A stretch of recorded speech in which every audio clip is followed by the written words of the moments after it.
Welcome back.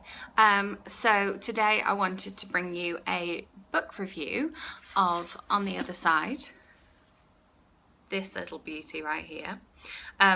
First thing, obviously, you want to talk about this gorgeous cover, and it's shiny, it's got foil on it, you can just see the reflection there. The tree on the front of the cover and all the things in the tree, if you've seen any of Carrie's videos, has clues to various things that are in the book.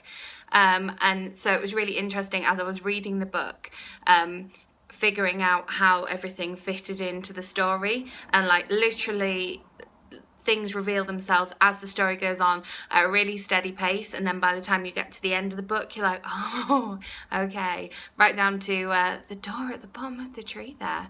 Very, very mysterious. And the book itself, when you take off the dust jacket, is just as beautiful as well, which all the best kind of books are.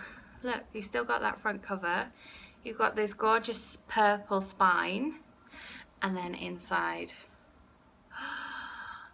those end papers, how gorgeous are they? Okay, so I was really not expecting this book to be like it was. I kind of, expected a general sort of chick litty style, straightforward love story, family saga. I hadn't read the blurb, and to be honest, I think if you're going to read this book, not reading the blurb's quite a cool thing, because you don't really know what to expect and you just pick it up and you go in with an open mind. The main character, Evie Snow, is basically trying to get to the other side. She's trying to get to her own personal heaven, and if you read the blurb, that's not a secret, so I'm not giving away any spoilers here.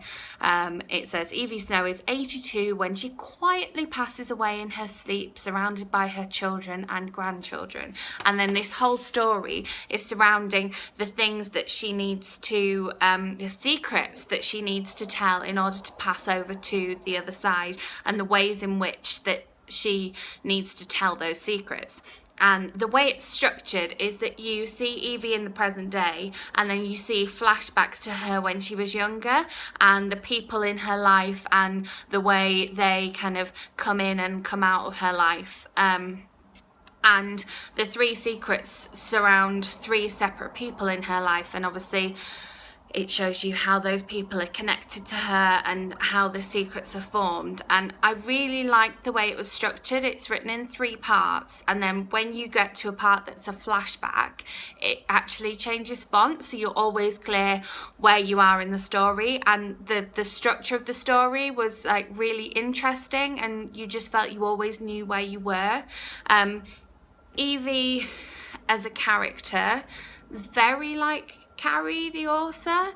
I know I've read some reviews online that say they really didn't like that and it was really unimaginative, but it made it easier for me to kind of picture her and picture what kind of a person she was and picture what she looked like. And so I really enjoyed the fact that she was very like Carrie, and it made it really easy for me to kind of understand who she was and picture her as a character in my head. There are sort of 2 different love interests in this story, and I really liked both of them.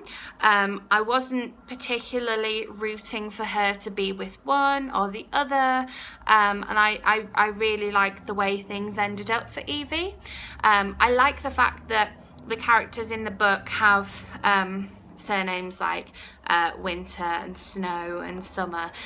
It made it even more fanciful. And that kind of leads me on to the magical aspect of the book.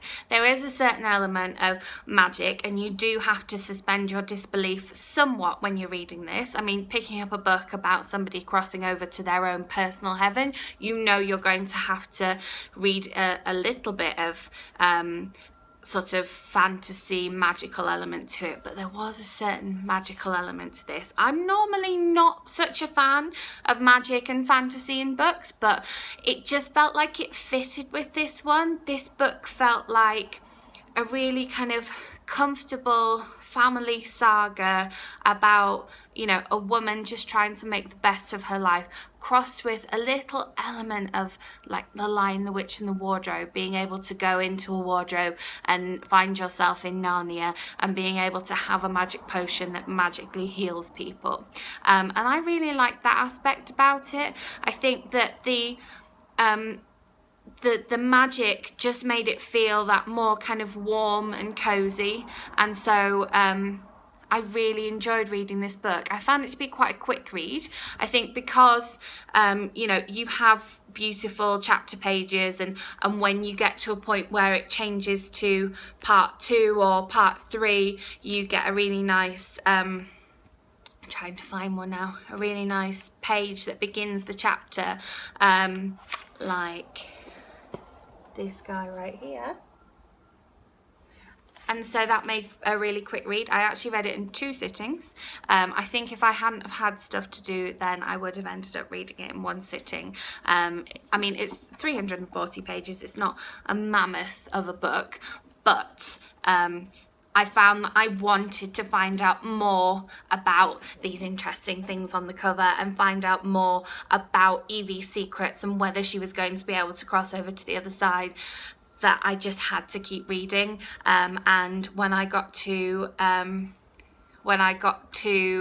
about 5 pages from the end, it was kind of time to go out for dinner, and I was like, no, I have to finish, I have to stop.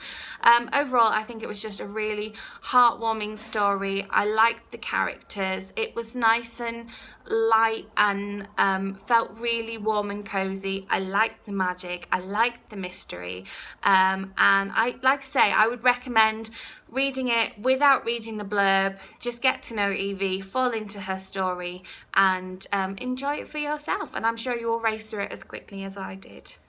Okay, I will have another video for you soon.